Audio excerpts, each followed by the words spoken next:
Salut tout le monde, aujourd'hui on va voir quelle est vraiment la différence entre la République et la démocratie. Donc vous le savez tous, la France est une République mais aussi une démocratie. Alors, mais est-ce que c'est vraiment la même chose? Est-ce qu'on peut être une République mais pas une démocratie? Ou est-ce qu'on peut être une démocratie et pas une République? Ou alors peut-être que vous ne vous posez pas du tout ces questions-là et que vous vous en foutez totalement, mais c'est pas grave, je vais y répondre quand même.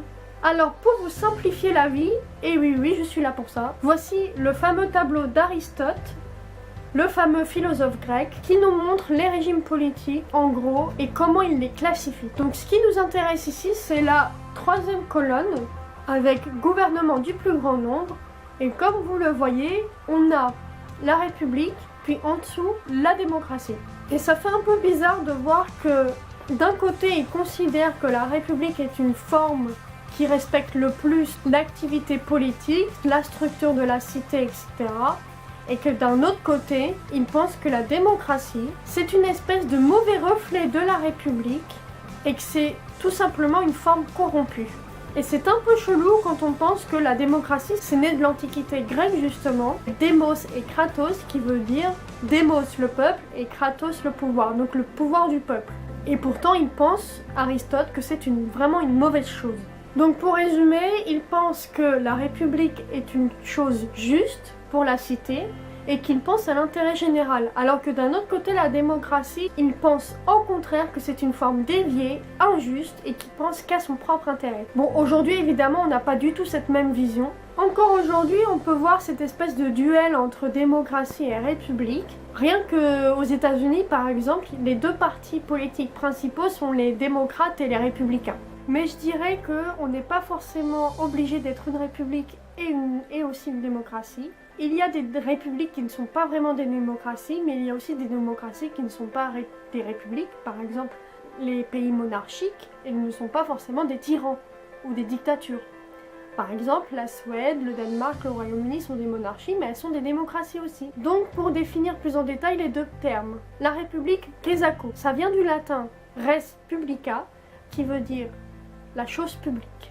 Ah bah c'est bien, on est bien avancé, c'est super. Mais ça veut dire quoi précisément? Donc déjà c'est un régime politique, c'est une forme de l'État. Et on va dire que c'est la propriété de tous. Ah bah on y revient à la chose publique. Et en fait ça veut dire clairement qu'elle est accessible à tous. Ça veut dire qu'on peut représenter le peuple et y être représenté. On peut accéder à la fonction publique, aux services publics, aux toilettes publiques, tout ce qui est public en fait. Du coup, ce qu'il faut retenir aussi, c'est que la République, c'est une forme de régime politique la plus répandue au monde.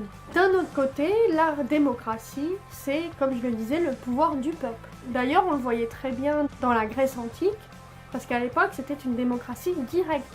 Ça veut dire que les gens, ils se déplaçaient jusqu'à la place de l'Agora et ils votaient à main levée, etc.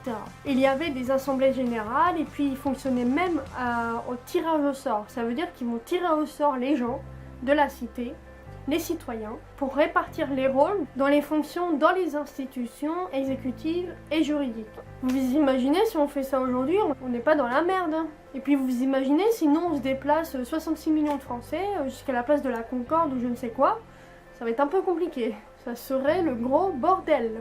Mais ce qui est important dans la démocratie, c'est que ça nous permet d'être représentés grâce aux élections au suffrage universel. Pour voir s'il y a ou non une démocratie, c'est important de voir s'il y a une séparation des pouvoirs, exécutif, législatif et judiciaire, s'il y a la liberté des individus, l'existence d'une constitution et d'une majorité. Parfois même on parle de la tyrannie de la majorité, mais bon ça c'est une autre question. Il faut aussi voir si la justice est indépendante et s'il y a une pluralité des partis politiques et aussi une consultation du peuple assez régulière. Donc voilà, vous savez tout sur la différence entre la République et la démocratie.